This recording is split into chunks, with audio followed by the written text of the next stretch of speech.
Good afternoon and welcome everybody. Welcome to Leeds Beckett University Planning School's webinar on environmental protection. And the question for us this afternoon is environmental protection coming a poor second to build, build, build? And with COP26 coming to an end and the Environment Bill becoming law, we couldn't ask for a better time for this debate. We have four expert speakers to discuss that question this afternoon.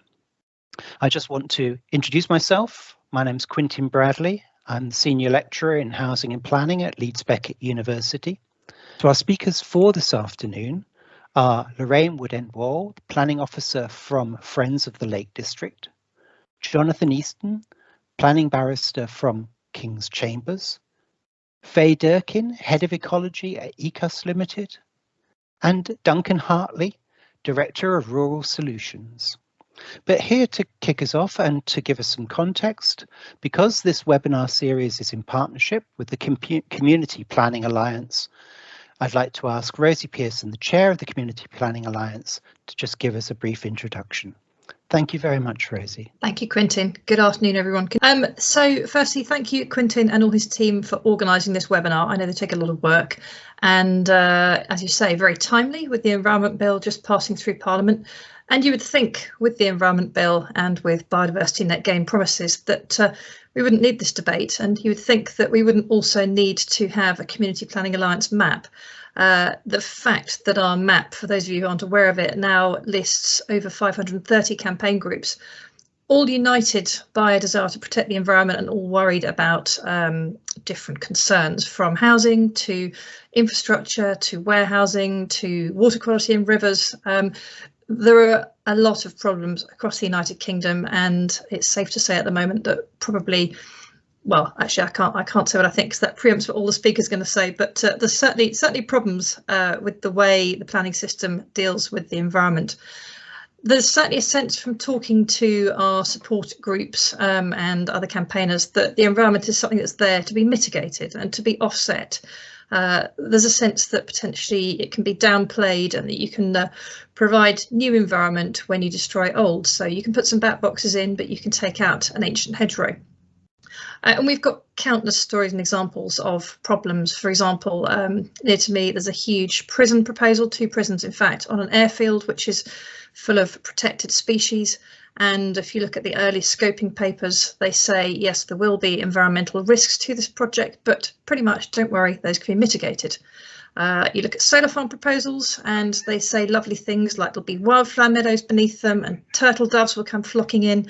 But I was speaking to someone who is involved with solar farms yesterday as an ecologist, and the issue is, of course, there's no enforcement of whether those turtle doves actually do come and live there happily. With roads, there's an example up in Norfolk where bat gantries were expensively put across a new road, and then as all the ecologists knew in advance, it was proved subsequently that the bat gantries didn't actually work and the bat populations have dropped. And then you have, I was just talking earlier, to say, for example, an arable field where skylarks live and birds of prey hunt and hares live. If you then build on that and you provide skylark plots off-site, the skylarks don't know they're supposed to go to their new plots. They don't even know where they are. So you get things in the system that what I would call a normal human being would look at and say, that's just madness. It doesn't work. But the system sort of pretends to protect these species. And lastly, there's a major problem in the National Planning Policy Framework, which is paragraph 11D, which is the presumption in favour of so-called sustainable development, which means with relation to housing that if your council doesn't have a local plan or a 5-year housing supply, developers can pretty much build where they want to. There are some caveats, such as whether there's an AONB or greenbelt, but sustainable development is not what follows from that policy, and that overwrites the other policies within the NPPF. So there's certainly lots of issues, and I'm sure our speakers are going to have lots of interesting things to say today. So I'm looking forward to hearing from them. Thank you. Thanks very much indeed, Rosie. So let's turn now to our first speaker and to Lorraine Wood-End-Wall, Planning Officer at Friends of the Earth. Lorraine, can I ask you to take over? Districts. I'm Lorraine Wall, the Planning Officer at Friends of the Lake District. Despite our name, we do cover the whole county of Cumbria. We do work quite broadly across the environmental sector, but I will be basing my presentation today on my experiences mainly as the planning officer, dealing with applications and local and national planning consultations, and I'll also draw on my experience from my previous role, which was in a local plans team, preparing local plans at a local authority level. Not sure how to. The screen isn't changing for some reason. Sorry, I can't just get my slides to, which was working perfectly well before, of course. Is there are there arrow buttons underneath the slide? That's how it appears. Oh, there we are. Has that changed? Yes, it has. Yeah. So I'll just quickly give an overview of the protections that we have in Cumbria that we're fortunate enough to have. I'll then look at, from our experience, the threats and weaknesses we see to the environment through different types of development, and look at how nature, in our view, how it's perceived and treated in the planning system. And then I'll have some thoughts for the future to wrap up. So we're fortunate enough to have all or part of 2 national parks and 3 AONBs in the county. Lots of local, national and international biodiversity and geological designations. We've got Hadrian's Wall and the English Lake District World Heritage Sites and the St Bees Heritage Coast, which is in the picture there. Lots of heritage designations as well, but a huge amount of high value countryside with very little specific protections. In terms of current threats then, in our experience, and this is across the county, but some of the examples are particularly pertinent in the Lake District National Park. And it's not just housing development in this build agenda, there's lots of other types of development as well, and particularly visitors and tourism is creating new demands for different types of development than what we've seen previously. Particularly in this last year, we've noticed a real uptick in proposals for different types of holiday accommodation, for example, pods and shepherd's huts, that kind of thing. Sometimes it's farm diversifications at quite small scale. Sometimes that can be harmful, but a lot of the time, particularly recently, it's been really speculative and quite damaging proposals as people flock to try and cash in on the staycation market. And with year-on-year visitor increases, particularly in the Lake District, comes year-on-year increases in traffic as well. And that's generated, again, particularly recently, a demand for more new car parks in the national park, as well as road upgrading, and some new road building as well is proposed. There are 6 new road proposals in Cumbria have just been tabled, some of which do affect the Lake District and AONBs. We've had our fair share in Cumbria as well of major infrastructure, but even in the national park, we've got developments proposed in the local plan, the adopted local plan, that in our view as an organisation do constitute major development. Sometimes it's housing, sometimes it's mixed use, but very concerning. We've flagged that up, and yet those sites were still included in the local plan. Returning to tourism then, we as an organisation feel that the Lake District as a landscape and other protected areas are the attraction in their own right when it comes to visitors and attracting people to the area. But many people, developers, sometimes even the authorities themselves, feel that man-made attractions are necessary to attract people into the area. And in recent years, we've had proposals in the Lake District for cable cars, accepted proposals for zip wires, and there's a recent application that's currently in not far from the edge of the national park for a luge track and chairlift in quite a unique sandstone landscape in the county, and next to a county wildlife site as well. Second homes and holiday lets is a real big issue, again, particularly in the park, but not exclusively. And that in itself doesn't necessarily have a particular environmental impact, but it does really drive that build agenda further because it necessitates more housing to be built, justified by the lack of access to the existing market for local people, for example, because of those second homes and use as holiday lets of often what would be quite appropriate family homes. As an organisation that's currently running a dark skies project across the county, lighting and glazing, which results in light spillage from new developments, is a real concern. There's very much a trend at the moment for lighting purely for aesthetic purposes, or largely for aesthetic purposes, and glazing to take account of the exceptional views that we have in the county, for example. But all this really pertains to this idea that perpetual growth is desirable, necessary and appropriate, and certainly as an organisation, and I know it's a view many people share, that it simply isn't possible for environmental capacity to keep growing to accommodate that perpetual growth.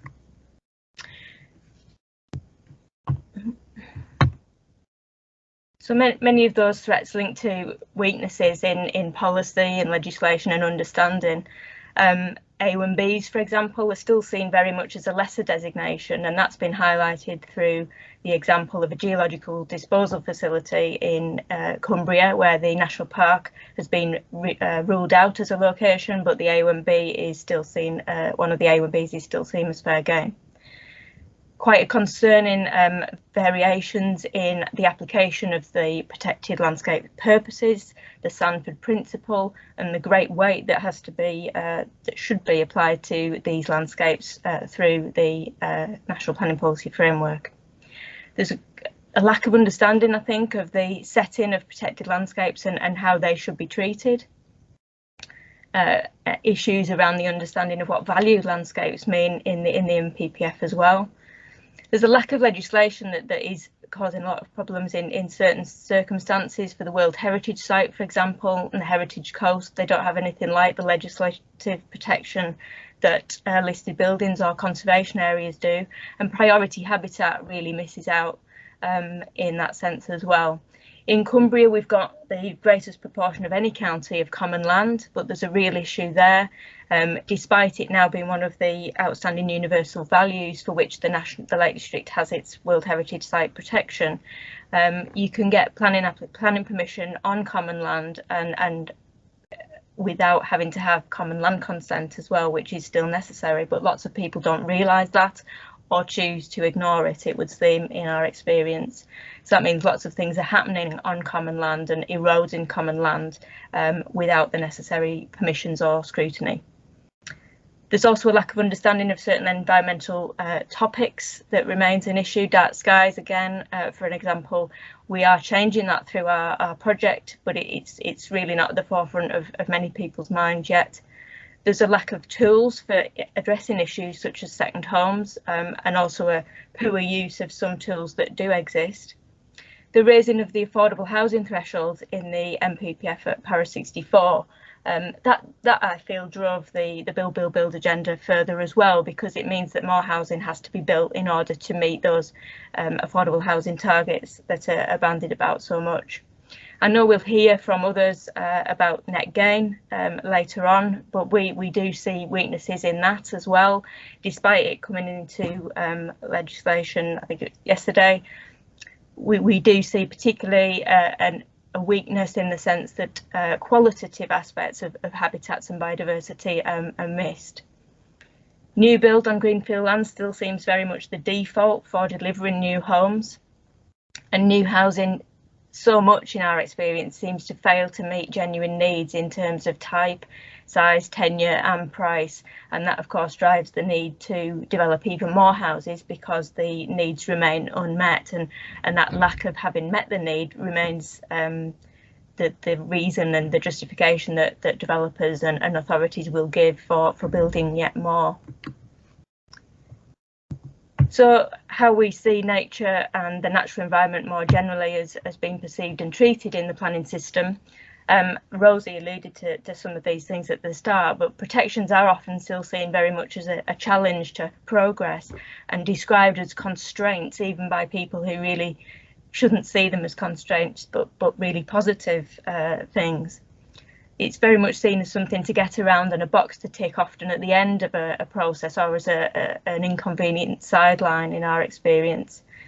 I mentioned before about priority habitat and other areas such as network expansion and enhancement zones. These seem to us to be all but ignored in planning decisions.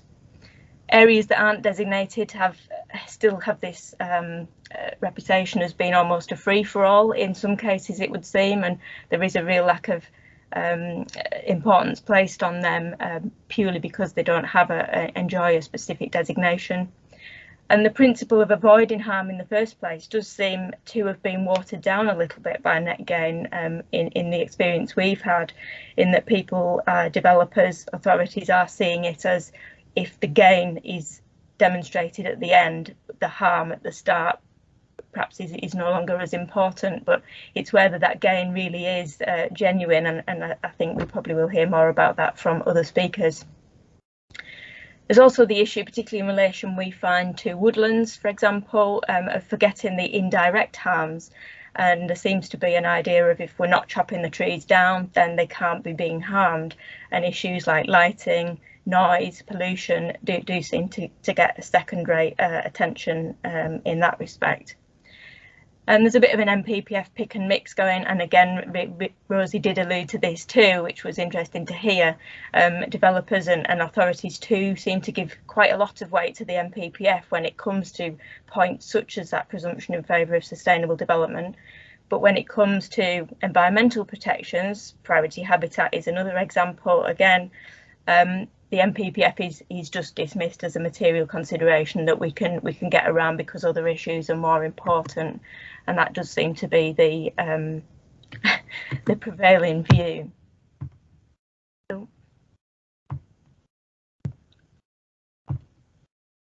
It does seem as well that a lot of these issues stem from a lack of realisation of the deep reliance that many people, I'm sure, will agree, we have on, as humans, on the natural world, and the need for it to be healthy and robust in order to continue to support us and all that we hold dear, really. And it does seem that lack of realisation, or even a choice to ignore that, is the stem of many of these issues that I've mentioned. And linked to that is that lack of understanding of how things operate and just how intricately linked habitats are in terms of their location, but with connecting habitats or nearby habitats as well. And that really shows why net gain, it can't just be about the qualitative. It must take into account factors such as the time depth of habitats, those intricate links between individuals of populations and of species, and the location. They've grown over time, and they've created conditions that particular species have found to be appropriate for them in that location, and that can't simply be replicated by planting a handful of extra trees or popping up bat boxes.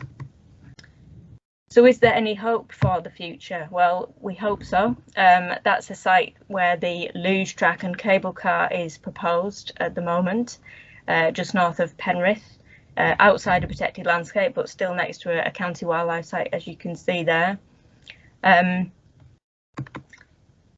We do think that there has been some strengthening, for example, of the MPPF in relation to the setting of protected landscapes. There's been other national planning policy and legislative changes, such as net gain, that do offer some hope despite their flaws. Perhaps it's still a step forward.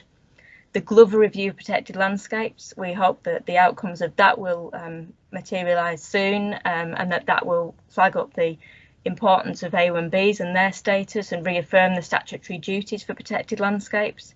There are to be some new protected landscapes and extensions to those, but we must avoid transferring the mistakes we've made with those that we have into any new areas. There are more and more efforts, we find, particularly at a bottom-up level, to address second homes issues, and there's growing interest and awareness in things like dark skies too, which is all really encouraging, and we think our Dark Skies project has played a role in that in Cumbria, which is great.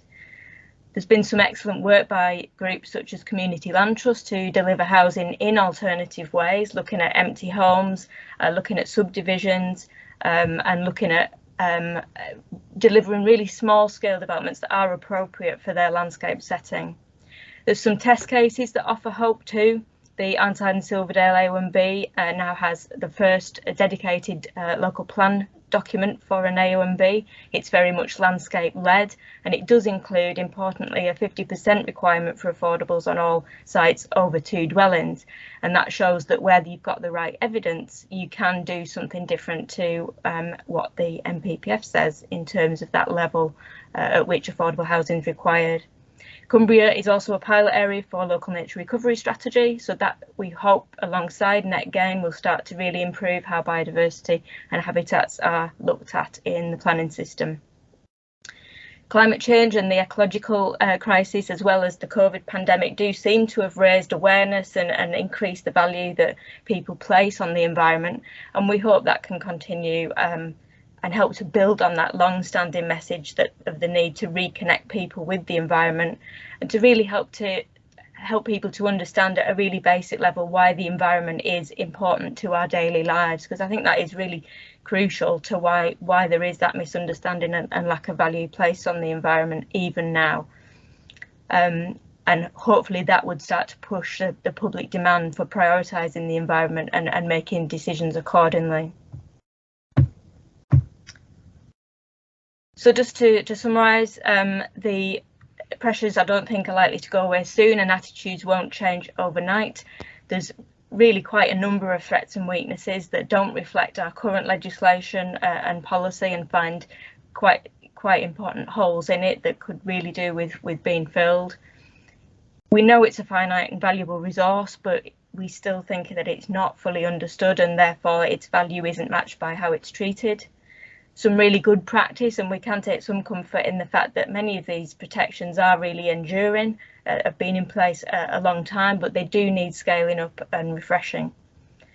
There's been some changes and we expect more to come, but is it going to be enough? Similarly with the climate change agenda, is what we're doing going to be enough, and can we do it quickly enough to have a real impact? And it's just that existential nature of the environment, the fact that we do rely on it so heavily. And I think areas like protected landscapes and other designations where the environment should be given greatest protection and priority, those areas really could offer lessons for planning elsewhere in the context of climate change and ecological crises, to show how things could be done better to prioritise the landscape more and what can be achieved as a result of that. I think, as with many things, this is going to need a fundamental shift. I think there's a lot changing from the bottom up. Communities, in our experience, do seem to be getting more mobilised on the environment and other issues generally, but they do need supporting by top-down measures and more robust policy and legislation on the environment across the board. Thank you. Thank you very much indeed, Lorraine. So thanks very much for that very clear specification of the challenge, but also indication of the possibilities for planning policy. Here to give us some background on the legislative context for environmental protection, we have Jonathan Easton, environmental barrister at King's Chambers. Thank you very much indeed, Jonathan. Thank you very much. Thanks, Quintin. And thank you, Lorraine.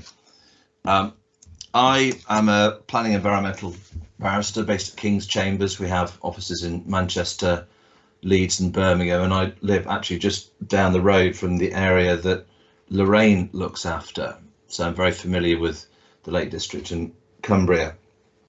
So the purpose of my talk is really to give you my experiences working for a disparate range of clients, whether that be local planning authorities, parish councils, local residents groups, community groups, and developers, particularly in relation to what I do most of, which is planning appeals and acting in court. So I think necessarily I've got to play a fairly neutral view, and some of the comments I'm going to make come from clients, some of them come from my own experiences, but all of them I think should be informative. So I always like to start these sort of talks with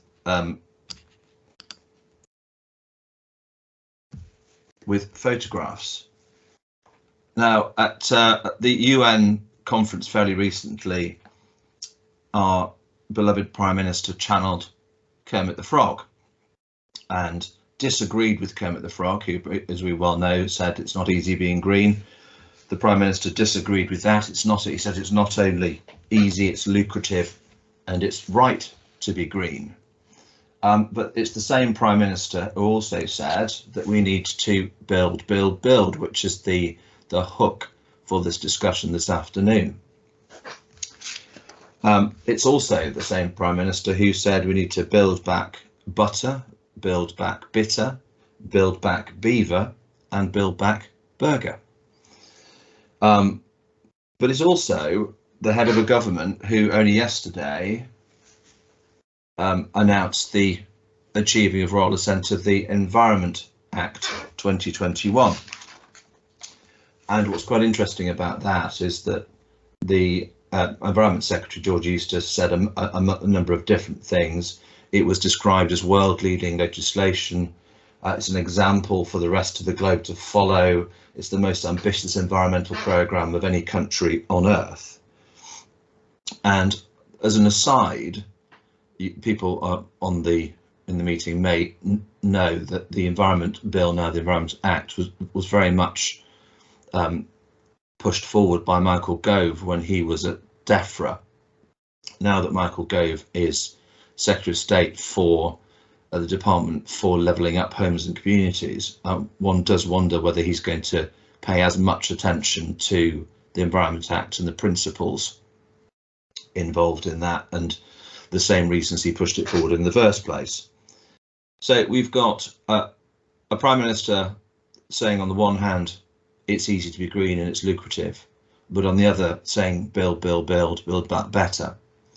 There's an obvious tension between delivering world-leading environmental legislation whilst at the same time making good on some of the political promises that the government have made about levelling up, about building back out of the COVID pandemic. And so what I'm going to first do is examine the extent to which decision makers, and I'm looking principally at planning inspectors, have paid any attention whatsoever to the build rhetoric. But before I do that, I'm going to ask the question: is build? Is it policy? Is it influencing policy, or is it just a political slogan? And I'll just note a couple of things about this. In July this year, the National Planning Policy Framework, which sets the national agenda for planning, which many of you may know was first published in 2012, with the objective being to simplify rafts of different policy documents and guidance notes, was amended. And some of the key points to note about the amendments, apart from the fact that one of the things that Robert Jenrick was very keen about when he was Secretary of State for housing, communities and local government, was delivering beautifully designed development. So one of the changes that's in the current NPPF is the introduction of, I think, 5 or 6 references to the word beauty or beautiful.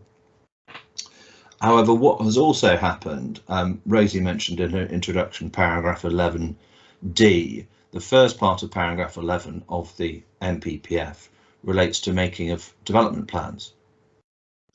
And it's strongly arguable that what the changes to the first part of paragraph 11 did was to make local planning authorities, when they are promulgating their local plans, think much more carefully about environmental matters, because one of the factors that needs to be borne in mind is improving the environment, and another factor is mitigating climate change. Now, that doesn't represent necessarily a huge shift in what was formerly government policy in the NPPF. But what it does do is re-emphasise in national policy terms the importance that the government places on environmental protection. So, and the other important point to note is that, notwithstanding the political rhetoric about build back better, about levelling up, those sort of slogans have not found their way into the most recent version of the National Planning Policy Framework.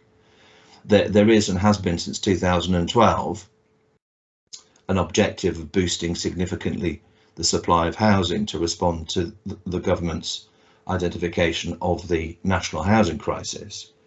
But the re-emphasis or the recent comments by various ministers, particularly the Prime Minister, about building huge infrastructure projects, massively increasing the amount of housing delivery that's going to come forward, have not resulted in a change to the national planning policy framework.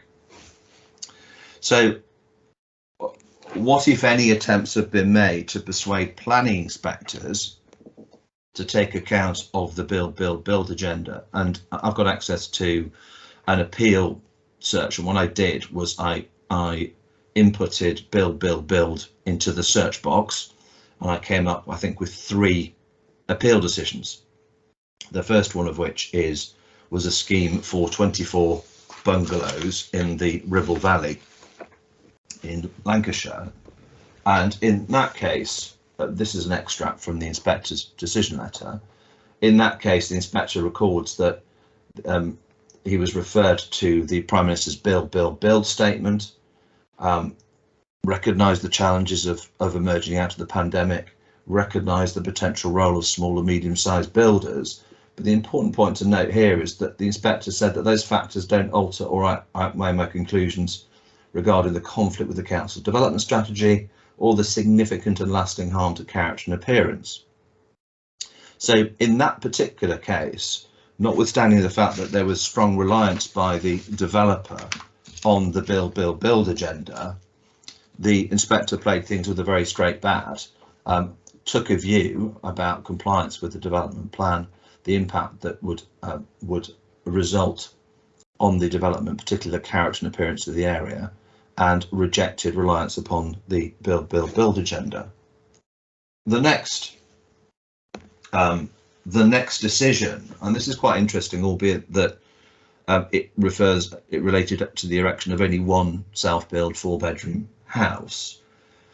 The developer in that case was arguing that the build speech should outweigh any conflict with local policy.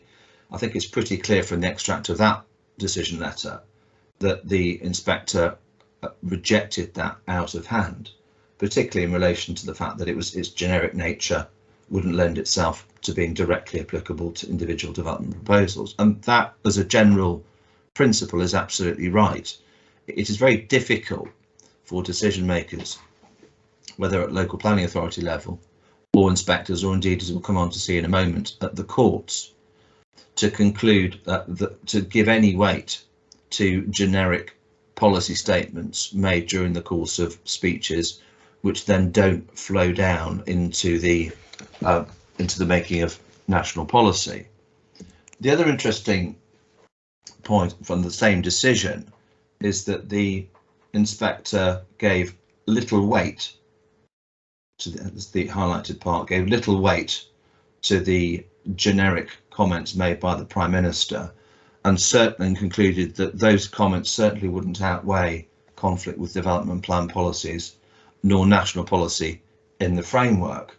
And the interesting thing to note there is that the inspector went into a little bit of detail and said, well, the build speech was made prior to the most recent amendments in the national planning policy framework, but notwithstanding that, it didn't find its way into it. And so I take, said the inspector, the views of the government in relation to sustainable development and relevant policies, to the most recent of those to be contained in the most recent version of the NPPF. So an overview, and this is where I offer some comments about the extent to which the build agenda has found its way into policy and decision taking. The context is quite important. So Boris Johnson made the build comments in the context of promoting a root and branch reform of the planning system. Now, following the Chesham and Amersham by-election earlier this year and the installation of Michael Gove as the new Secretary of State, those root and branch reforms, which are introduced zoning and which potentially would have excluded many people who would otherwise have a voice in the current system from making comments on planning applications are very much on hold. And the smart money is on the fact that it's unlikely that anything like the sort of fundamental reforms that were being promoted by the government last year and at the beginning of this year are unlikely to come forward. The second observation to make is that the weight to be given to broad political statements such as this, whatever applicants for planning permission might say, are generally given limited weight in the overall planning balance. So far, and I've underlined so far, that this broad slogan of build, build, build or build back better has not translated into any concrete policy statements. And I appreciate it's a pretty small sample, but the decisions that I've seen where attempts have been made to rely upon the build, build, build agenda have been given fairly short shrift, and decision makers have followed the tried and tested route of determining planning applications in light of local plan, development plan policies. So there's a broader question at play. So is the policy or political imperative of building the country out of the COVID-19 pandemic weakening environmental protection? I'm going to offer my view from a legal perspective now. And my first, I think, obvious observation is that from a legal perspective, because the courts will ultimately determine the interpretation of policy and whether decision makers have interpreted policy in a rational and lawful way, it is simply too early to tell. As I've indicated already, so far the build, build, build agenda hasn't translated itself into any form of concrete policy, and even if it had, there's always a time lag between policies changing, those policies influencing decisions, and then those decisions being challenged in the courts. So it's not unusual. I have done a number of cases in the Court of Appeal and High Court where the policy framework that we are considering in the appeal or the judicial review has changed from the time the decision was actually made, because it can sometimes take 2-3 years, perhaps even longer, from the start of a legal process, particularly if there's an appeal, to the final decision, during which time there may have been policy changes. So that's my first observation. My second observation requires us to go back to the MPPF when it was first introduced, because it paints an interesting picture about how the courts have been responding to challenges, both by developers and by environmental groups and community groups, to planning decisions. So when the MPPF was first introduced in 2012, although it wasn't new, what happened was the absence of a 5-year housing land supply would tilt the planning balance in favour of granting planning permission. So the 2012 MPPF introduced the concept of the tilted planning balance, where if there wasn't a 5-year supply, it was only where the adverse impacts of a development would significantly and demonstrably outweigh its benefits that planning permission would be withheld. And at that stage, a lot of developers were cock a hoop and tried to run the argument that in circumstances where there wasn't a 5-year housing land supply, that effectively gave them carte blanche to build whatever they wanted, wherever they wanted to build it. And similarly, what some people might describe, some developers might describe as simply ordinary landscapes, green fields on the edges of villages or towns, were seen as having relatively little protection in policy terms, and so they were seen as fair game. So there was a period of time after the first MPPF came out where many local planning authorities felt that if they weren't able to demonstrate a deliverable 5-year supply of housing land, they had no option but to grant planning permission. The other point to note that ran alongside was that this was a new policy document. It's not something that the development industry, local planning authorities, the lawyers had seen before, and attempting to reduce literally hundreds of pages of national policy and guidance into a single document meant that there were always going to be lacuna, and there still are. That inevitably led to a large number of legal challenges. So the courts, for about 4 or 5 years after the NPPF was first introduced, were dealing with policy points arising out of the NPPF almost on a weekly basis. And things changed somewhat. I mean, what one can speculate as to the reasons why the courts decided to follow this approach. But I think if I were to put my finger on the time when developers' challenges became less likely to succeed, was a case called Suffolk Coastal against Hopkins Homes, which went up to the Supreme Court in 2017. And Lord Carnworth, who was a planning practitioner when he was a barrister, extremely experienced judge and the only planning specialist on the Supreme Court at the time, made a number of observations. First of all, in legal challenges to planning decisions, he said that the court's role should not be overstated. So the court's role is not to examine whether the decision was right or wrong on the merits. It was to consider whether or not it was lawful or whether it's procedurally fair. When it came to challenges to planning inspectors, the court should respect their expertise. The courts have cautioned against undue intervention in policy judgments within their areas of specialist competence. And he drew an important distinction between the interpretation of policy, in other words, what do they mean as a legal question, and their application, which is entirely a matter of planning judgment for local planning authority decision makers or inspectors. So that was a fairly clear message to those who wanted to challenge planning decisions, whether they were developers or local planning authorities or other groups. The role of the court was not to rerun the merits of a decision. The role of the court was to supervise the lawfulness of the decision-making process, and it should not be used as an opportunity for disappointed developers to come to court to try and force a different decision. And this theme has continued. I mean, these are all phrases from court decisions. I've given 2 examples at the bottom there. The courts have deprecated nitpicking. The courts have cautioned against the over-legalisation of the planning system, of wrapping up challenges on the merits, in other words, should planning permission have been granted or not, in the cloak of legal language, being unduly forensic.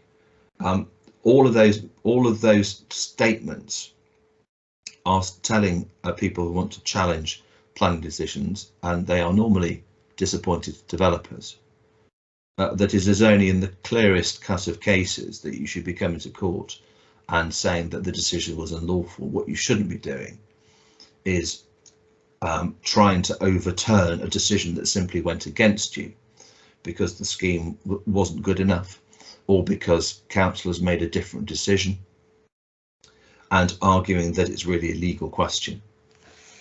So from a personal point of view, when I act for local authorities whose decisions are being challenged, it's the easiest time I've ever been in practice. I've been in practice for 25 years.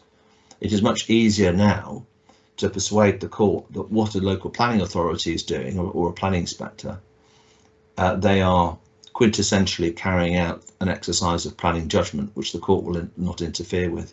And in most cases, that's successful. So the number of challenges brought by developers in light of those clear messages from the judiciary are the success rate, as I understand it at least, is decreasing, not increasing.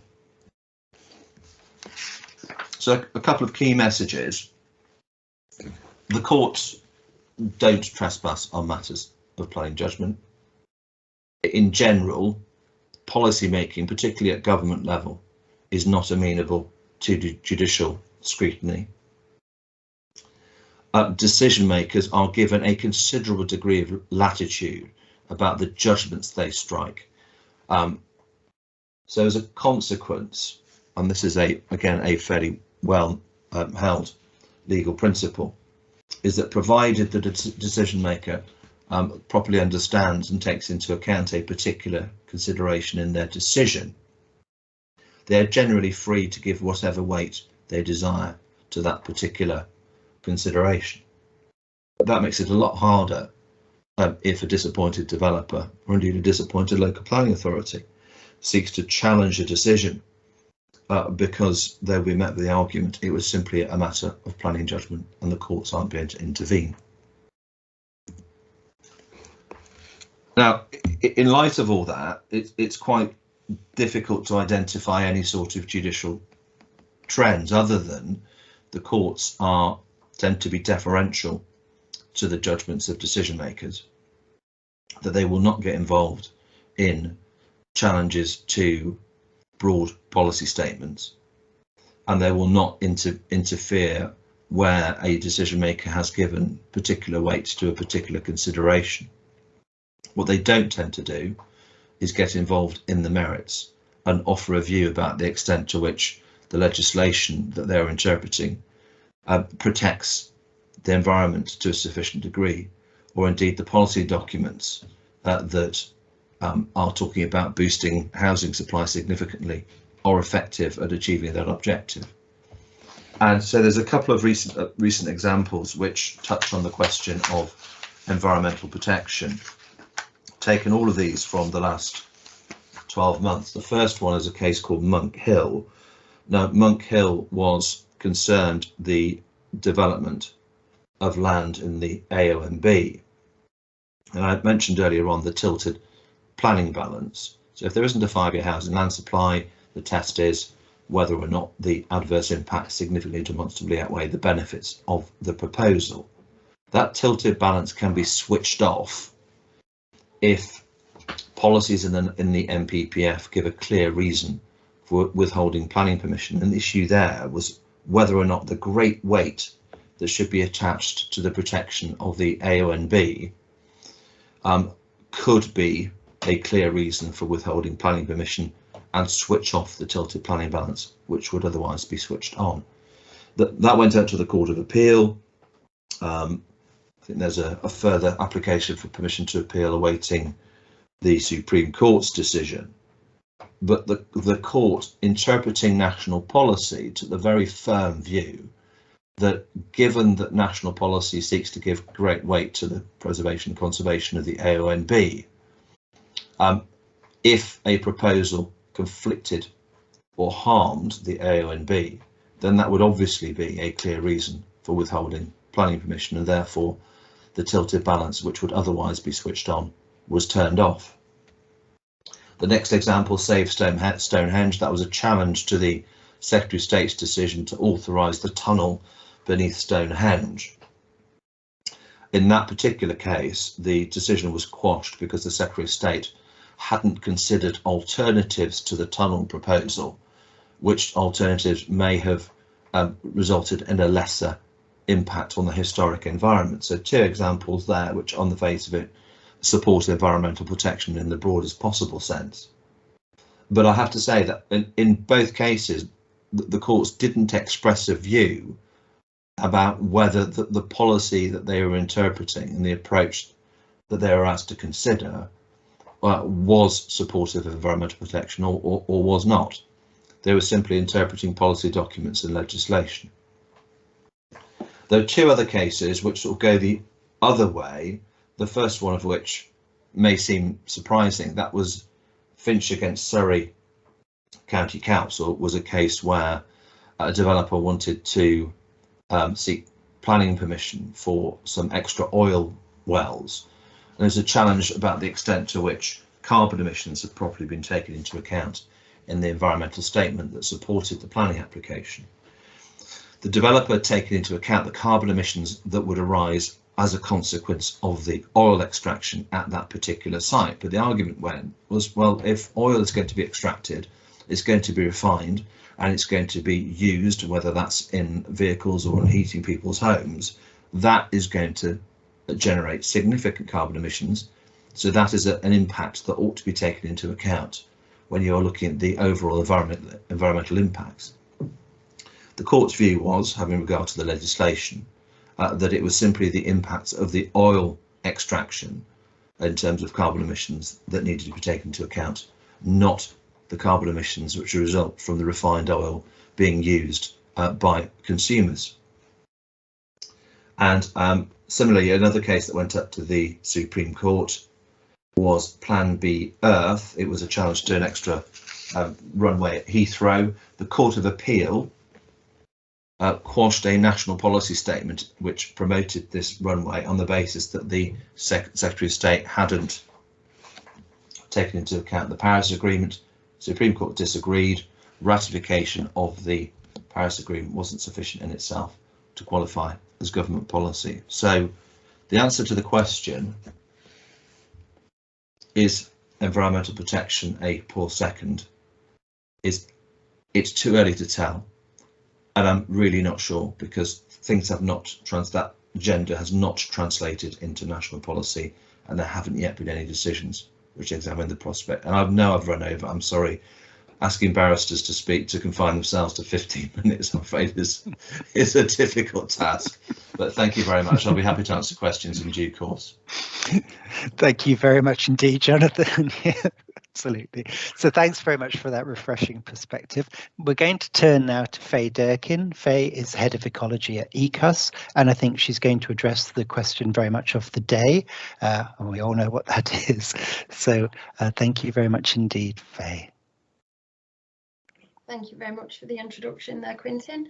As you said right at the start of this, I'm Faye Durkin. I'm Head of Ecology for ECUS. So we are an environmental consultancy. Head office is here in Yorkshire, in Sheffield, but we are nationwide. I head up the 60+ team of ecologists working alongside our ARB team, landscape architects, heritage, and importantly on this topic, our team of habitat creation and management specialists as well. So environmental protection, a poor second to build. I'm going to be taking a look at, if I can just move my slides, just a quick look back at environmental protection, and in the 15 years that I've been an environmental consultant working alongside developers, what their drivers have been when it comes to environmental protection. A bit of a look at measuring biodiversity, how we have done it previously, the current situation, and then looking towards the future around biodiversity net gain and what that will actually mean. So a bit of a review, as I've just said, I've been doing this now since 2008, so 15 seasons under my belt as an ecological consultant, and the main pieces of legislation that we've been working to are the Wildlife and Countryside Act that we've had since the 80s, the HABS regs, and then more welfare-led legislation such as the Protection of Badgers Act, amongst others. They're the main three that we've been working to. So under those pieces of legislation, the obligation has been, or the legal requirement rather, the protection has been that it's illegal to kill or injure a protected species or damage or disturb their place of shelter. And that's led us to the place where that's been taken very literally, and we've been protecting individual animals and species. So there's a picture there of everybody's favourite, the great crested newt. I've spent a lot of my career out at night time with a torch doing surveys during that very specific survey window of March to June, counting newts, then working with developers to design small mitigation and compensation areas into the corner of a development site. The picture there is quite a forward-thinking one where we actually made a really nice feature of the Great Crested Newt compensation area and had some houses fronting onto that, and the company that I worked for at the time is still managing that area and working really closely with the Residents Association. That was quite forward-thinking. We started the plans for that back in 2010 and actually really making a feature out of that compensation area and educating the local residents, so they all got an information pack as part of their sort of new homeowner welcome pack and things, but that was quite a different way of working.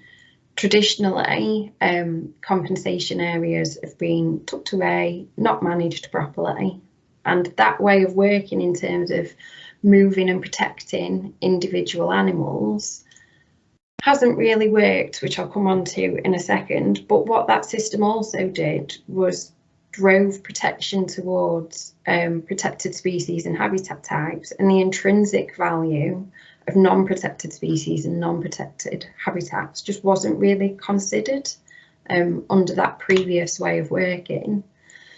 There was a bit of an attempt back in the early days, 2008, I think was the first iteration of BREEAM and co-sustainable homes, and under the land use and ecology section of that, there was an attempt to capture that intrinsic biodiversity value.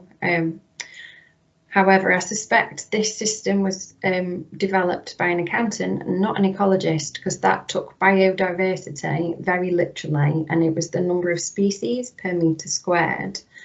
So under that way of looking at biodiversity and trying to give it a numerical value so that you can compare one site with another or the same site pre-development, post-development, that was purely looking at species per metre squared. So under that system, something like a reed bed that's typically a single species, maybe two, scored much lower than amenity grassland that's typically 4, 5 or 6 species.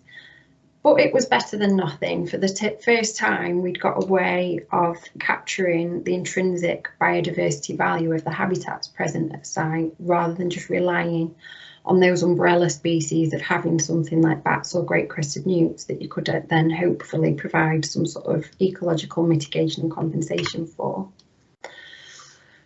So, as I've already intimated at, you can probably tell by my tone, the previous way of working and the legislation that I've been working through to my career, yes, it could work, and where it was applied properly and thoughtfully early on in that design process, there are some examples of really good projects where it has worked and numbers of species in that local population have increased as a result of the projects that we've done. But across the board, year on year, most species populations have been in decline. Water voles numbers have been in decline. Great crested newt numbers have been in decline. Most bat species have been in decline. So that the way of working hasn't worked, and there have been several policy reviews at government that have looked at our natural environment and the state of nature reports, etc., trying to come up with a better way of looking at this. Back in 2010, the Lorayne review recommended that we have areas of bigger, better and more joined up habitat, and by moving towards systems that supported that, overall we would start reversing that decline in species. As the previous talks have already touched on, that's then been linked to planning reform under NPPF. There was in 2016 the addition of no net loss of biodiversity, but at that point in time we'd not really got a way of measuring and demonstrating biodiversity value. And we ended up being in a bit of a strange place with developers and planners coming to the likes of myself as an ecological consultant, saying we need to demonstrate no net loss, but how can we do that? And without that way of measuring biodiversity to demonstrate it properly, we were having schemes like Rosie said at the start, where we were providing bird and bat boxes, which is better than nothing, better than we had been doing before, but wasn't necessarily a true reflection of no net loss of biodiversity. Then there was the shift in 2019 to net gain, and then as of yesterday, very exciting news, the Environment Act, it will now be a legal requirement for 10% net gain. So how do we actually go about measuring biodiversity and capturing that intrinsic value? As I've already said, the BREEAM way of working, just it wasn't a true reflection. Species per metre squared just doesn't cut it. So DEFRA piloted a metric back in 2012 and then launched version 2 a few years later. That was replaced in July of this year of version 3, and ECOS have actually taken part in several projects a pilot project over the winter last year, which helped inform the revisions that were made between version 2 to version 3. So the team that I work with know this metric pretty well. And that system is using habitats as a proxy for biodiversity value.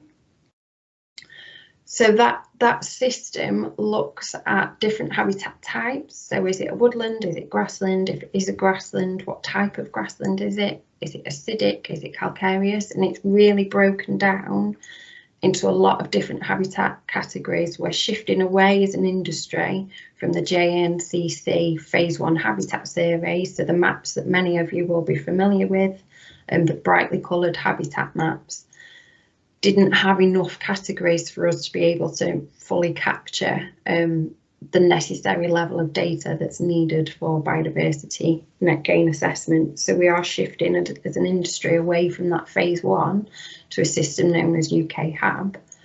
So that looks at the different habitat category types, but then also how good of an example of that habitat type it is. So if you've got acid grassland, what's the quality of that acid grassland? Is it good? Is it poor? To try and give that truer baseline value of a site. So we'll do the biodiversity net gain assessment using the DEFRA metric 3.0, and that gives us a baseline value of a proposed development site. We'll then look at proposed development plans for an area and use the same metric to get that pre-development and post-development score, to then look at what the residual biodiversity units will be as a result of the development. I've only worked on a couple of schemes in the 4 or 5 years that we've been using the metric that have actually resulted at first pass in a net gain. It's a very rare development site that actually results in a net gain without some revisions of the landscaping scheme and redesigning the site. The before and after impact assessment element under the DEFRA metric is quite detailed as well.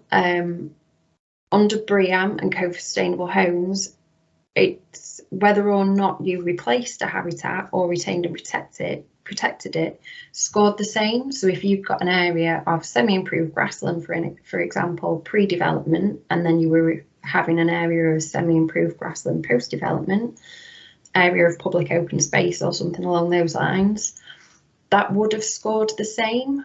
But under the biodiversity net gain, under the metric system, if you retain and protect that area, that scores much better than removing it to come along and replant it later. And that's quite a key element of this.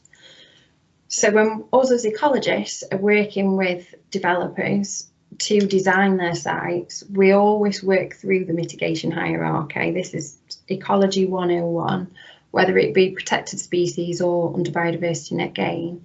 We're always looking to avoid the impact first off, and this mitigation hierarchy is really brought in through that metric system, with it being weighted towards retention, protection, enhancement, scoring much more highly than if you have to provide compensation elsewhere. So we will work with our clients to highlight the most valuable parts of the site to try and make sure that they're retained and protected. Where we can't do that and we're needing to mitigate the impacts, can we recreate areas of similar habitat elsewhere on that site, still within the red line boundary, or are there opportunities to enhance existing habitat? So if you've got a pocket of woodland, for example, and part of it's needing to be removed, is there an opportunity there, if that's poor quality example of that habitat type, to enhance that through positive management to then boost that area of woodlands biodiversity score to achieve a good habitat status? Once we've gone through that avoid, mitigate first two steps and we're still having a net loss of biodiversity, then we would need to be looking to provide compensation off-site. And as I've already said, the metric is very much weighted towards retention and protection, scoring much more highly than mitigation and compensation.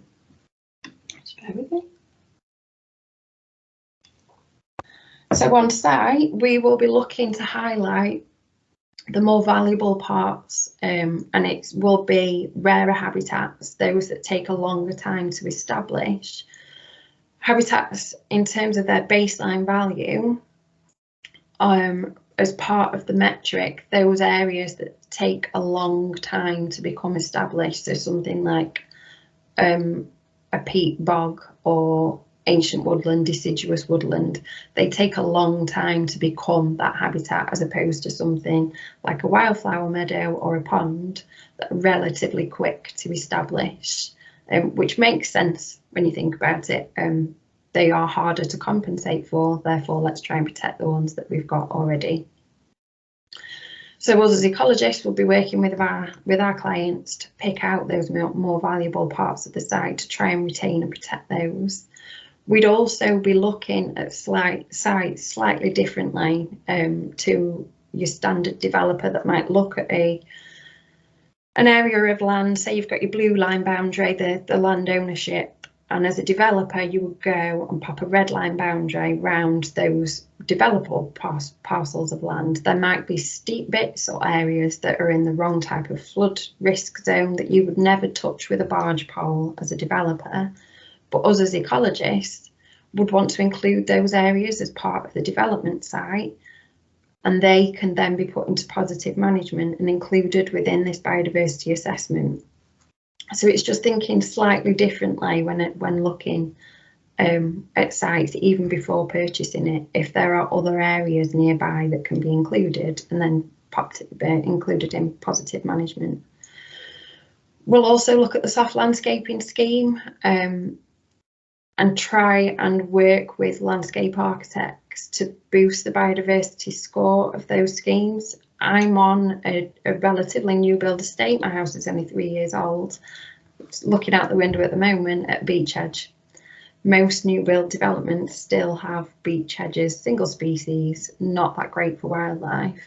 Small changes like swapping that out for a mixed native hedgerow that's managed in the right way then goes on to provide a food source for birds, bats, somewhere for them to nest, flight lines, much more valuable in terms of its biodiversity, but not that much more expensive as a developer. And if it's managed in the right way, you've still got the aesthetics. So it's small changes like that that we'll be looking for as ecologists when we're trying to put your biodiversity net gain plans together.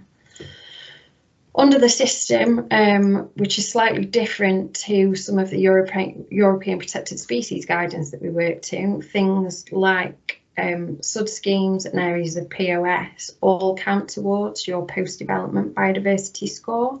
So rather than having a SUD scheme that's maybe hard engineered or something that's even underground, opening that up to create an area of wetland that then you've got that biodiversity resource that's available, all helps boost that post-development score, and will give the residents access to a pleasant green space if it's designed in the right way. I think the past couple of years have taught us all how important access to green space is for our health and well-being. There's a lot of research to back that up that people in the industry are already well aware of, but everybody felt it last year. Having access to green space for your once-a-day exercise became so important.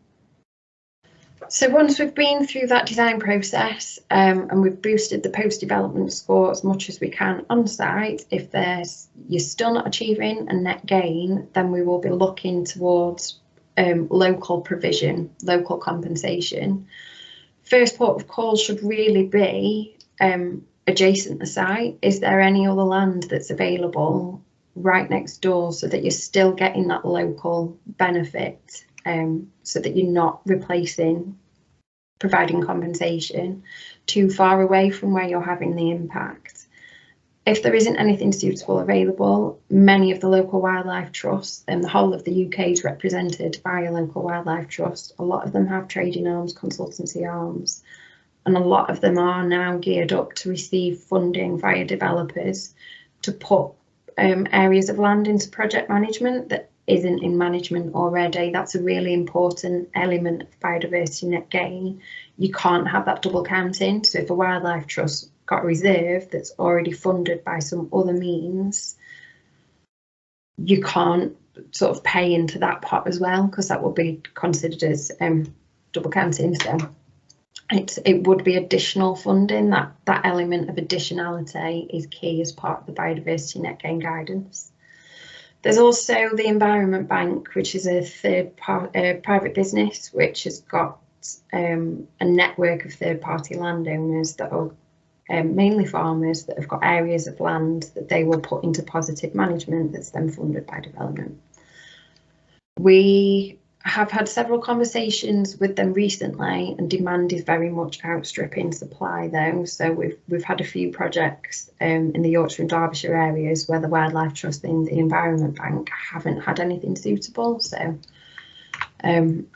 as this comes forward more and more, there does need to be further option available. And I think other companies and landowners will start getting on board with this and putting themselves forward as that local habitat provider. But where there isn't anything suitable, the government are looking to establish a biodiversity credit trading system.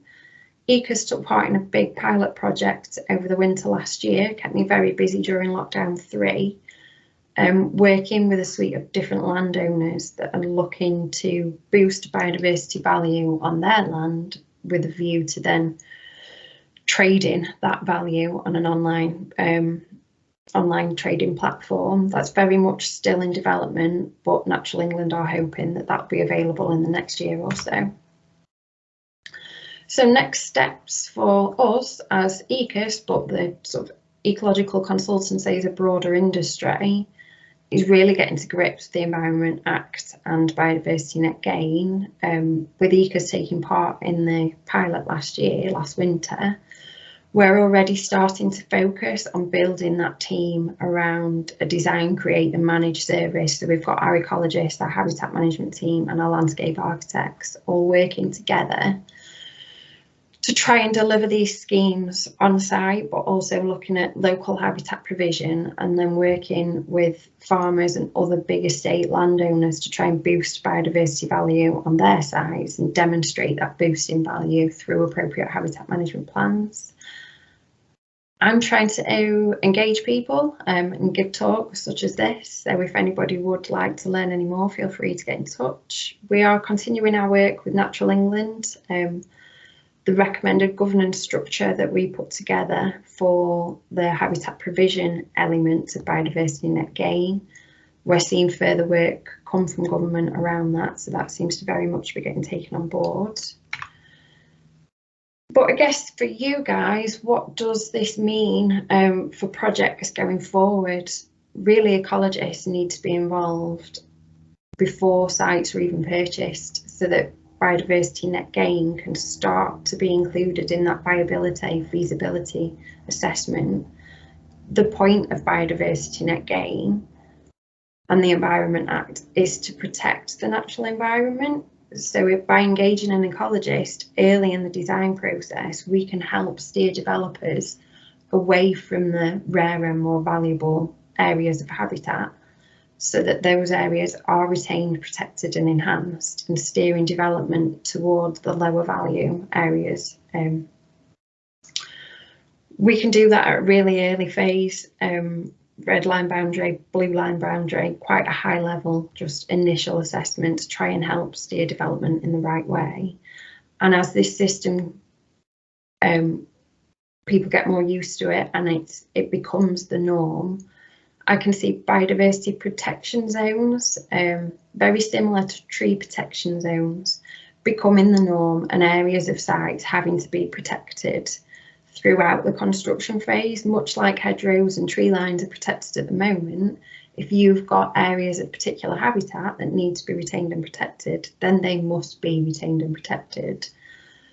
Up until this point in my career, we as ecologists make those recommendations, and more often than not, it goes into a report and doesn't actually get fed through to site unless there is a protected species or a licence or something in place. That won't be the case under biodiversity net gain. You'll need to demonstrate your biodiversity net gain plan as part of the planning application.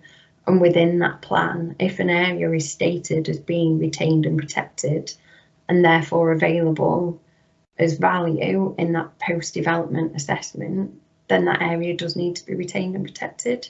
If it's then damaged during the construction process, compensation will be needed, and there will be an element of who caused that damage and therefore who's going to be funding the compensation element of it. So I'm actually quite positive that despite build, if biodiversity net gain is included early in the design process, then actually we might finally be on the route towards sustainable development and protecting the natural environment. So I'll just pop my contact details up there if people do want to get in touch with me separately. Or Quentin, I think, will be sharing our contact details after. Well, I will stop sharing my screen. Thank you very much. Thank you very much indeed, Faye. Thanks for that guide to our new world. And our last speaker, Duncan Hartley, Director of Rural Solutions. I think we're going to be having a look now, turning to landowners, but also turning to the world of farming. So Duncan, if you'd like to take it away, please.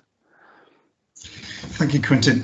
I think I'm going to try and compress it into a shorter time period, so I can see there are a lot of questions crossing across the teams.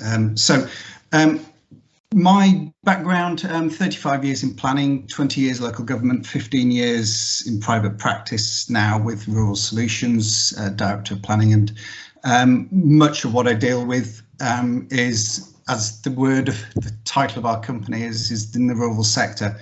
And what I wanted to do today was, rather than focus on my little world of planning, which is often we get wrapped up into, oh, planning has the influence over everything. Well, we know for a fact it doesn't, and we ought to be sort of also addressing our time today to some degree on where the major influence is on the protection of our landscape quality, on the protection of our biodiversity. So a few leading questions there. Who has the prime culpability for loss of biodiversity and degradation? Where's the greatest impact to be found in public policy? And I think, honestly, it's a question of what will the planning system do about it?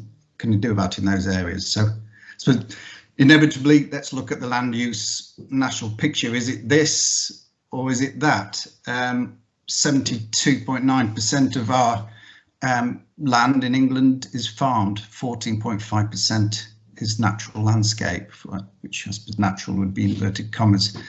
So clearly the greater influence of a step change in protecting and enhancing our landscapes and our biodiversity lies in what nearly high 80% of these two.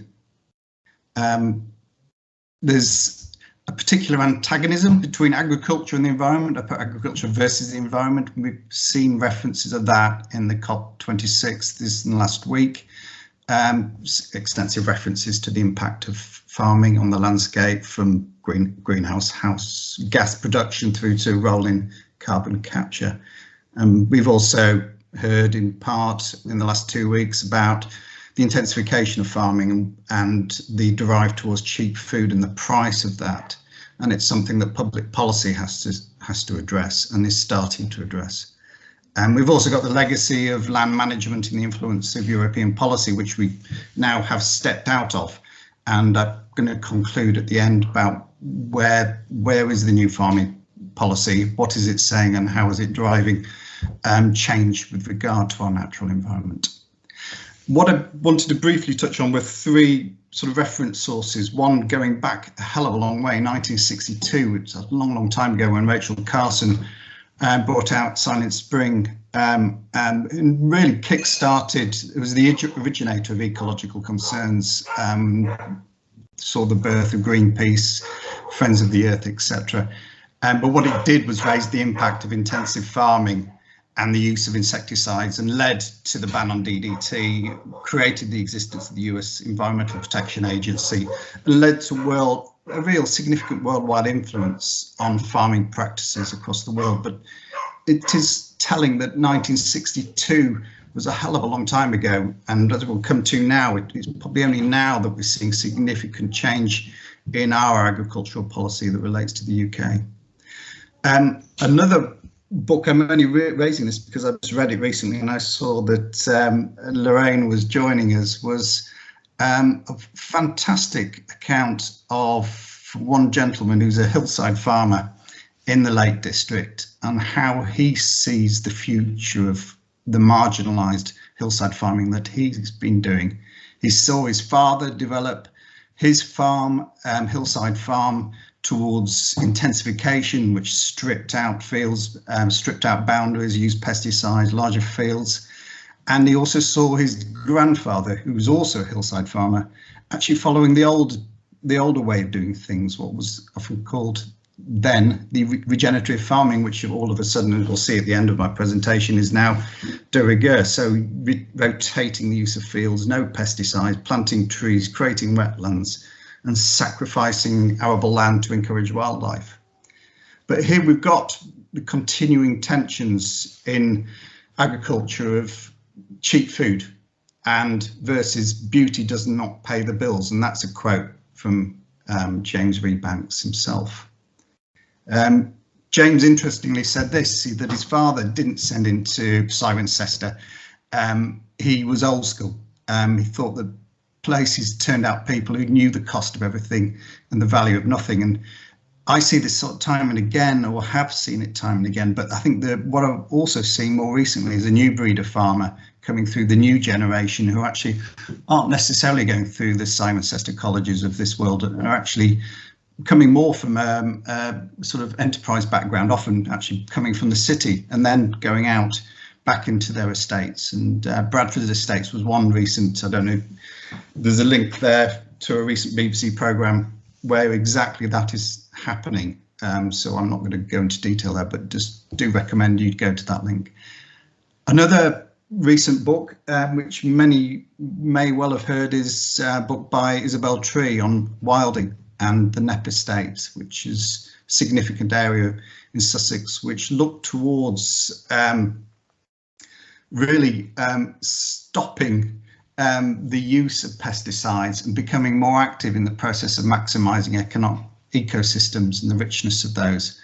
It was unique at the time back in 2001. Now everyone's talking about wilding and its benefits. And this is all leading to what has the problem been, and the State of Nature assessment back in 2019 here just simply qualifies agricultural productivity from 1970s onwards and a corresponding use of pesticides across equivalent period.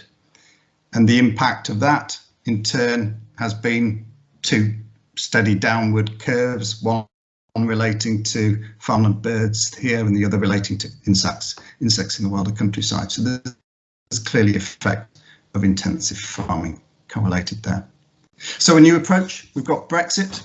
Brexit, many has sort of rather maligned in terms of what impact it's having, but many could probably say that it's a very positive impact, and we'll see as I go through to conclusion the positive impact of moving out of Brexit in terms of agricultural operations in this country. We've talked about the Environment Act, and this is addressing the twin challenges of climate change and biodiversity loss. We've got the Agricultural Act, which came last year, supporting new farm measures. So farmers will be paid to produce public goods, such as environmental improvements. A significant change. And there's a new system, the Environmental Land Management Schemes, which I'll talk about just briefly. And most recently, there's the government's release of further details of the sustainable farming practices that they see being implemented from this year, and what they see as the most significant change in farming and land management in 50 years, and I tend to concur with that. So briefly, the new regime, farmers are going to be working without subsidy. They'll be improving the environment, improving animal welfare and reducing carbon emissions. There's a start to move away from the current Europe-founded basic payment system, and the new system. The key change, to my mind, is this new system called the Environmental Land Management Scheme, or what will be seen as a new acronym, ELMS, which is seeking to incentivise farming practices, creating habitats for nature recovery, and creating new woodlands. Now, the reason I raise this is but because this is where public policy is going to make some significant difference. We've got an annual DEFRA budget for agricultural schemes at 2.4 billion. That's an annual budget. And the schemes, we don't actually know what sum of that is going to go into ELMS, but the ELMS have now been broken down into three types, three schemes in effect. There's the farming incentive, paying farmers to manage land in an environmentally sustainable way. There's a local nature recovery subsection, which is encouraging collaboration between owners as well as on sites. And there's landscape recovery relating specifically to landscape types and restoring wilder landscapes. So role of planning in sustainable farming will be very limited, and we've got over, high 80% of land which planning doesn't have any influence on whatsoever, and it's other public policy that has a driver. So I do recommend that you do look to other public policy where you can to try and influence change in the use of our land. In terms of outcomes from ELM, we don't know. It's likely to be very significant. There are significant resources there, so the success is to be seen, and we'll see it starting in a couple of years' time. But there is a fundamental shift in farming policy, farmers to be paid to produce public goods, such as environmental improvements, a fundamental shift change in the way we approach farming in this country. So though planning is vital, I think let's not forget that planning is not the be all, end all and deliver of all, which often people think it is. It isn't. But what I hope to see is that we actually perhaps you can read this diagram one way from top left to bottom right, or hopefully the other way round in times to come. Thank you. Cheers, Quentin. Thank you very much indeed, Duncan. So we're going to turn now to questions, and I really have to apologise that we've overrun into the second half of our session. So I'm going to introduce my colleague Donna Lee at this point, and Donna's going to be providing an independent eye on the chat, where you've been furiously writing questions for our speakers as they were presenting. So Donna, would you be able to just, I think we'll try and get a question for each of our four presenters to start with, if possible. Yeah, I'm just looking back. There's quite a lot through the chat this afternoon, so let's start with this one. Do we actually need thousands of new houses, or do we need to look at how our current housing stock is used? Can second homes be justified when some people have no roof over their heads? And what does this do to local demographics in rural areas? Good. Well, I think let's ask Lorraine to field that question to start with, because she was pointing out the problem of second homes and obviously, of course, holiday homes. Lorraine, can you respond to that to start with? Thank you. Yes, I think it's a mixed answer, really. I think we certainly would never suggest, as an organisation at least, that no new houses are needed. I don't think anybody would, but I think we would certainly question the quantity that's needed. Firstly, because of the second homes issue and holiday lets issue. Certainly in certain areas of the national park, for example, there is a really high percentage of the local housing stock that is in that sort of use, and that obviously cuts those houses off from access by local people for use as a normal straightforward house. There's also many empty homes. There's also an underuse of homes. I've looked at the figures for small areas such as parishes and for Cumbria as a whole, as well as the UK, and even across the country as a whole, there's under 3 people per house.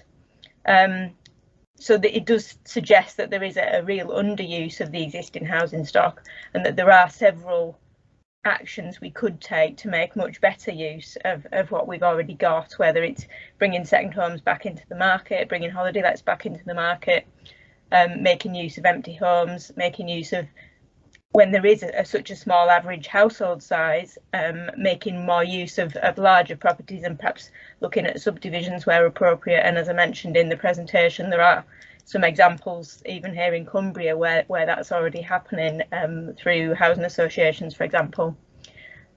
But I think it's really important as well, alongside those measures, that we look at how new housing developments, whether they're on greenfield land or brownfield sites, are delivered in ways that do address all these environmental issues that we've been talking about. And I think that there are certainly ways of doing that, and that any new housing that is built really should, it's not just net gain, but it's also looking at how they fit in the landscape, how the energy is generated, and all these things that we all know about. It's just that often they're not done terribly well. So they also need to make sure that any housing that is built genuinely meets the needs, in terms of the type, the size, the tenure and the price, so that we're not still then saying, well, we've not met the need yet, so we need to build yet more. So I think there's a whole raft of things we could do to bring the number of brand new houses that we need down a bit at least. Jonathan, you had your hand up. I didn't know whether you wanted to come in on that question. No, I did. Yep. Thank you, Quintin. I just had 3 short points to make. One is about the number of houses that the government has said it's going to commit to, which is 300,000 a year. There's a couple of points to note about that. Firstly, despite the pause in the reform of the planning system, the government hasn't stepped back from that 300,000 a year.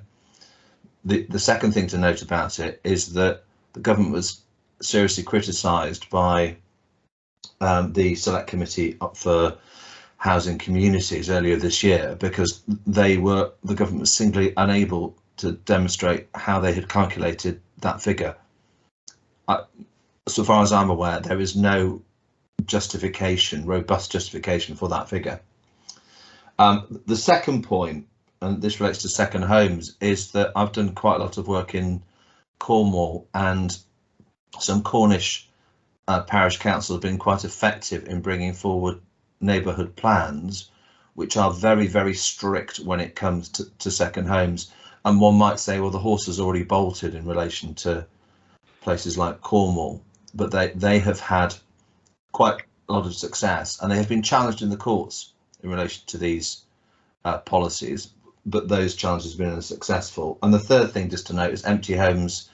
There is a limited amount that the planning system can do to positively require people to move out of houses that are too big for them. So there have to be sort of softer incentives, not just within the planning system, but I think more particularly financial incentives when it comes to taxes. So there's my 3 points. Thanks. Thanks very much, Jonathan, and thank you, Lorraine. Donna, can we have another question, please? Yeah, there's a question here actually for Jonathan. Totally understand rebuild, build, and the inspector's various comments and not including them in specific decisions. The same has happened re brownfield claims at conference. However, what about Mr Gove's evidence given to the recent Parliamentary Select Committee? Do they have potentially more weight? Yeah, so Michael Gove is very keen to emphasise the importance of delivering brownfield sites. There's a couple of things. So these are just statements to a select committee. There is, again, like I said with the build slogan, unless and until there are some concrete policies which back up that agenda, it's very difficult to give anything other than fairly limited weight to those sort of comments.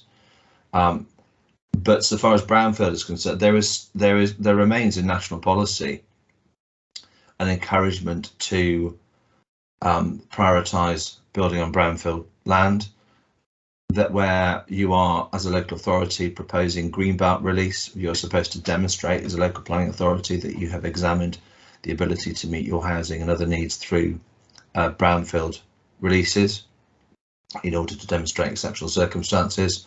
So the policy position is relatively strong, and some people might think that it's ignored or set aside from time to time.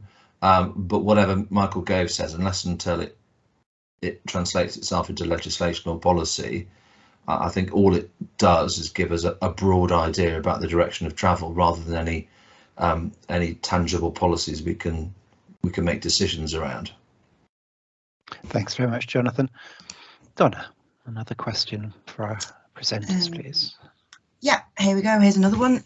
Would the government perhaps be better looking at the land banks held by some of the major developers and persuading them to develop where they have existing planning permission to do so, rather than holding on to the land while house prices continue to rise? Duncan, do you want to have a look at that question? Well, there's a lot said on it, but there's not a lot of action. I mean, we saw references, Jonathan alluded to, into the changes that were potentially coming in the new planning system, which were going to basically accelerate housing supply. And I think one thing there that was being raised was that, yes, they were going to take real attention to the land banks that the various developers were accruing and actually forcing their release. We haven't seen any sort of reality yet of change there, but I think there will be small changes coming. But I don't think whether they're going to be significant enough to have the impact that I think the question is asking. Thanks, Duncan. Wait and see. Thanks. Lorraine, any intelligence about land banks in terms of the area that Friends of the Lakes cover? Looking back to my experience in the local plans team in a local authority here, I don't think it's as big an issue here as it is elsewhere. But I think that certainly we would agree that often the sites that are in land banks are perhaps sites that have been assessed, for example, through the local plan, may well have been assessed to as being suitable for housing. So I think, you know, it would be fairly logical to say that they should be looked at perhaps before releasing more speculative sites. But I probably wouldn't have much more to say on it from a perspective of Friends of the Lake District now, I don't think. Okay, thanks very much, Lorraine. Donna, let's have another question. Yeah, I'm not sure who you want to direct this one to, so I'll just read it out. Okay. What are your views on the core strategy local plan examination by the Planning Inspectorate? In Leeds 13, developers lobbied the process, and it was so drawn out that the public could not be effectively involved. Errors occurred that could not be rectified. The same happened with the SAP inquiry, and we had to go to judicial review to protect Green Belt at great expense. I have no confidence in the way the Planning Inspectorate operates at the moment. Reform is urgently needed.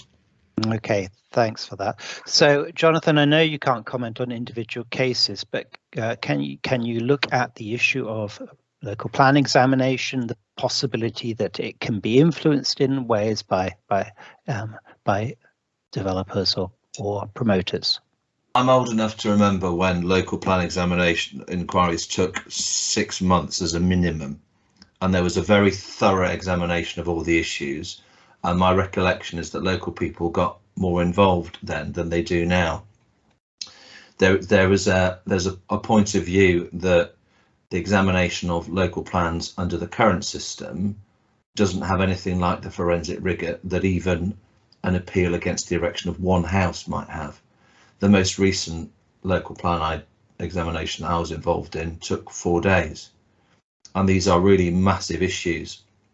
And I think this is part of the government's objective of streamlining the whole system, but there is a huge imperative from central government, and it's not just this current government, it was the previous government as well, to ensure that as many local authorities as possible have up-to-date local plans.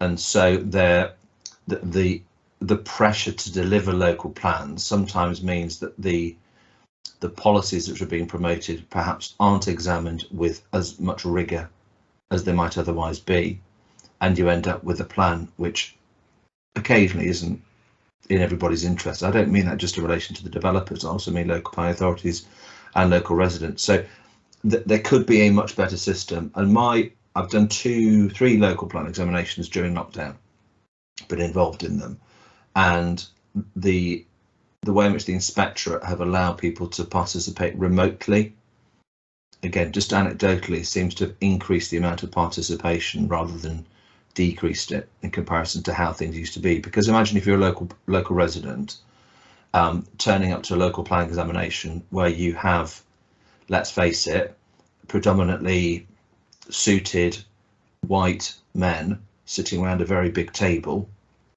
it can be very intimidating. And the inspectorate said very recently that they think that the virtual element in the planning system is likely to stay in some form or another. So that might help. Thanks, Jonathan. Now, Donna, let's get a question for Faye if we can. Yeah, let me just scroll through. I did see one that was specific. Yeah, question for Faye. Application for 4 new houses in large suburban back garden on flood zone 3B has been submitted with no biodiversity baseline assessment.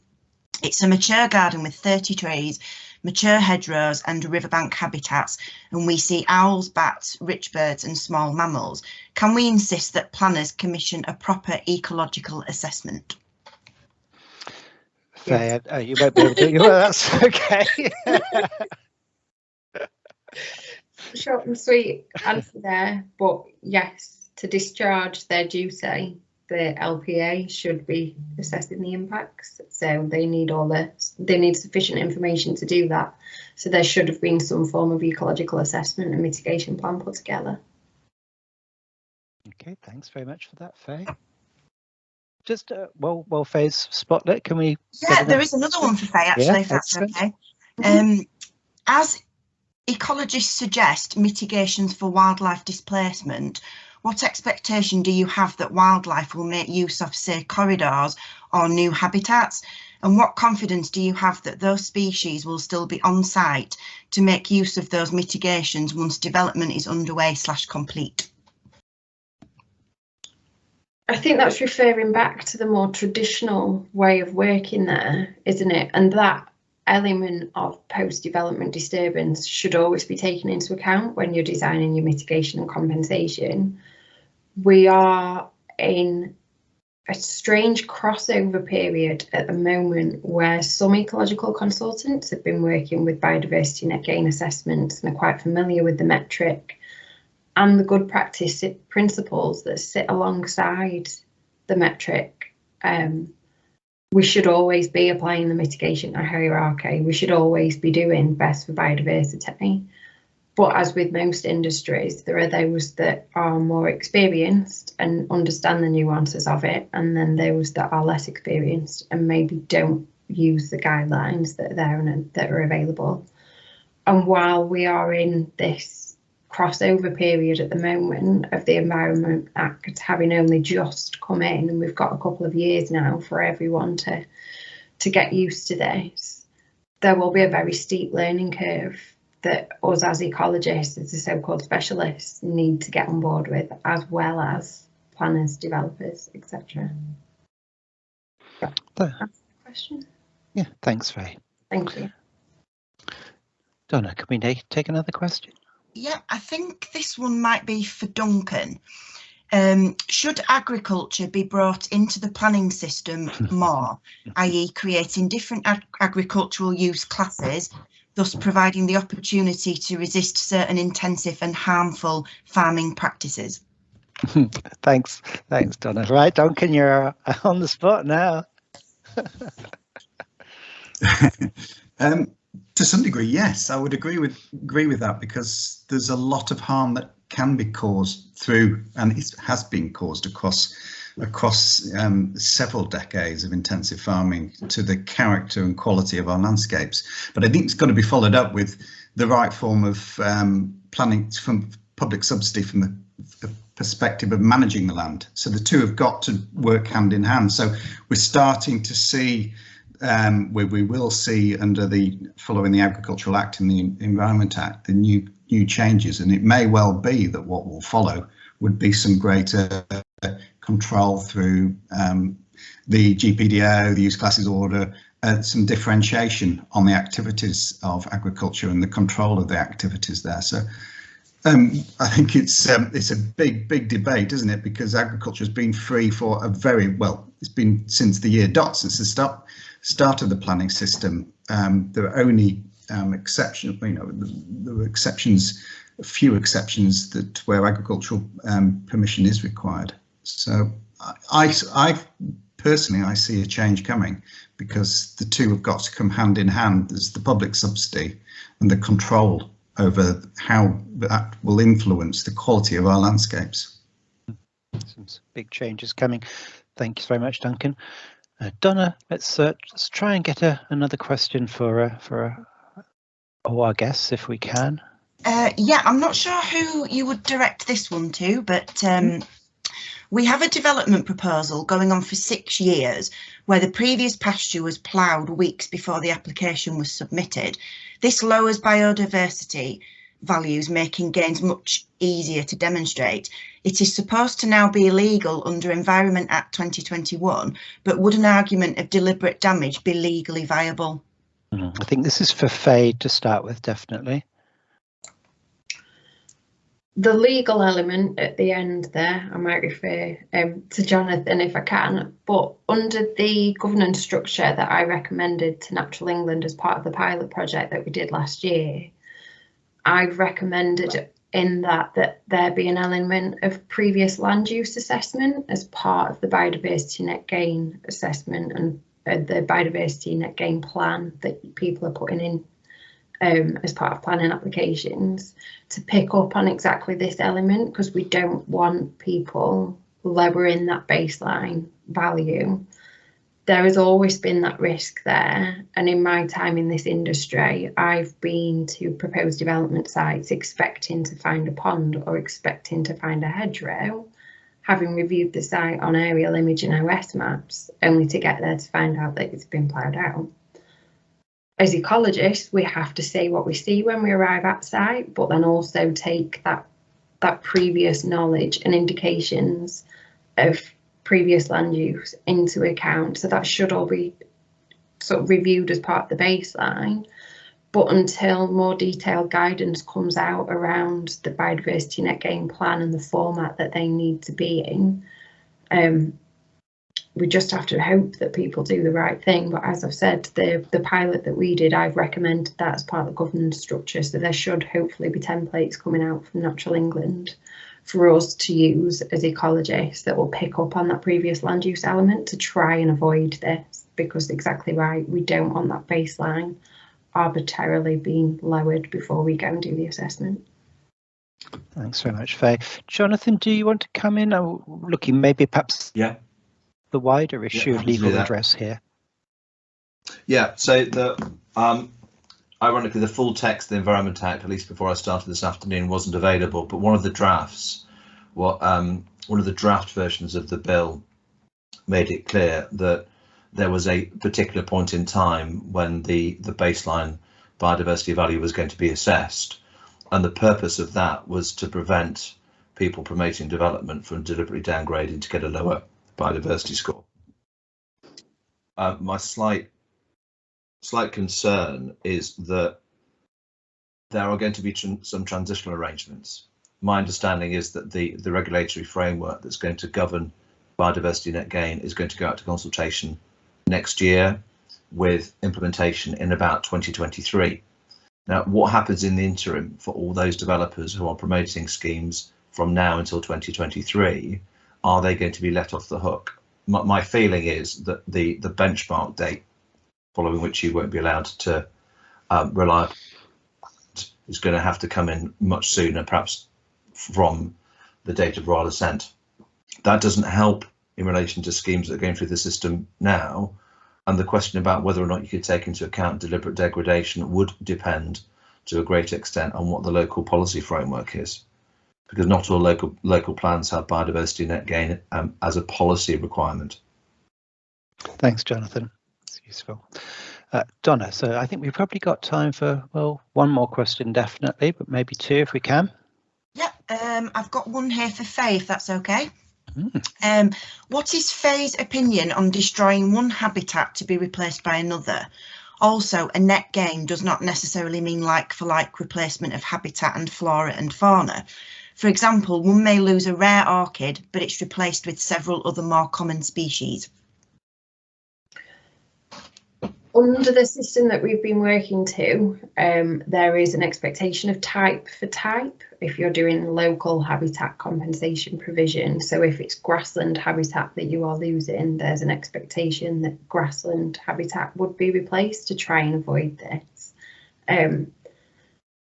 It's not perfect and we are still on that learning curve.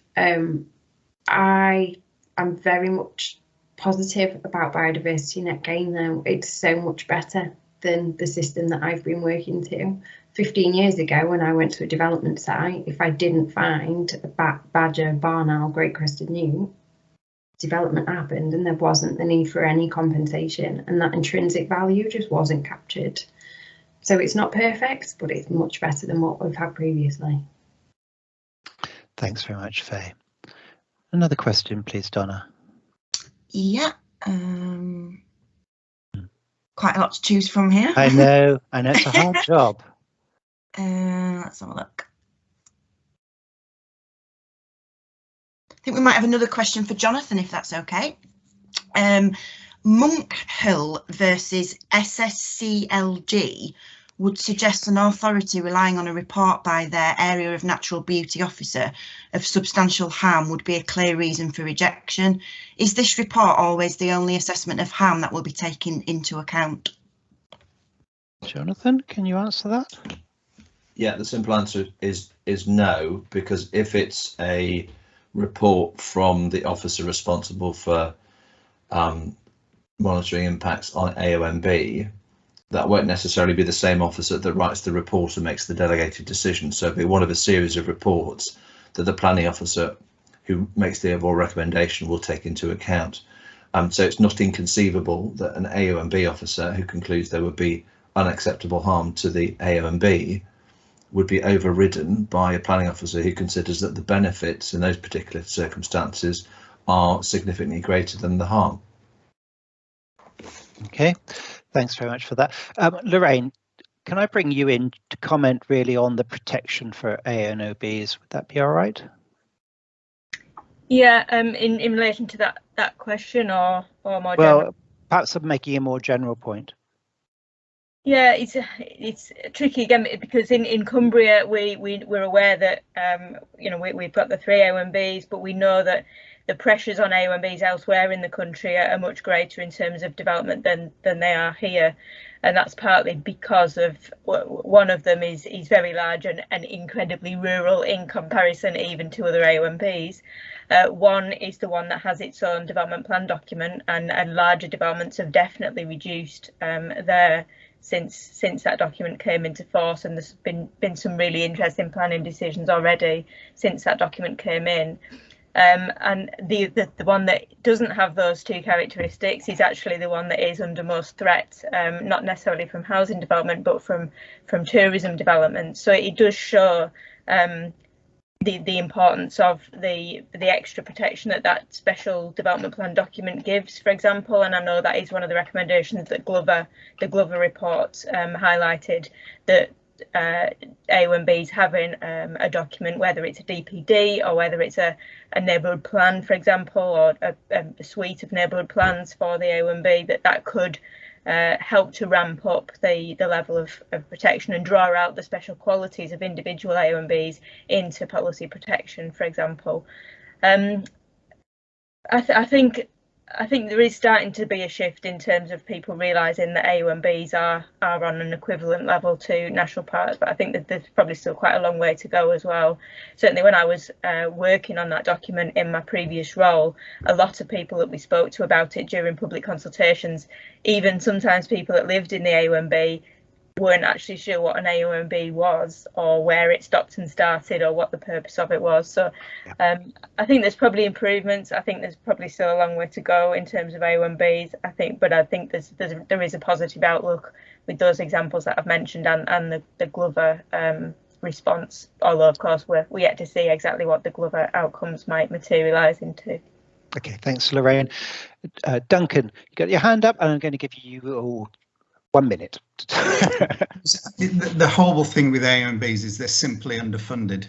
National Parks has a proper fundamental administrative structure. AONBs don't, and that's where the failing is taking place. I mean, I deal with AONBs day in, day out, and I'm often finding that the AONB planning officer or manager is just simply not available or cannot find the resources to contribute effectively to managing, importantly managing the AONB. So if we're going to extend our national protected landscapes, which the government clearly is doing in terms of looking at national parks, extension of AONBs, new AONBs, it's got to be resourced, because AONBs, as I think, is just it's a poor cousin of national parks, and it should never be that. It should never be that. No. I'm afraid I'm going to have to wrap up the questions there. Donna's done an absolutely sterling job in picking some, but I know that there will be many people whose questions didn't get answered. The chat here, though, is much more than a list of questions. It's a total resource in itself. There are links and many useful bits of information there. I'd like to really thank our 4 presenters for doing a fantastic job. So thanks to Faye, thanks to Jonathan, to Lorraine, and to Duncan especially also for helping with the organisation of this webinar.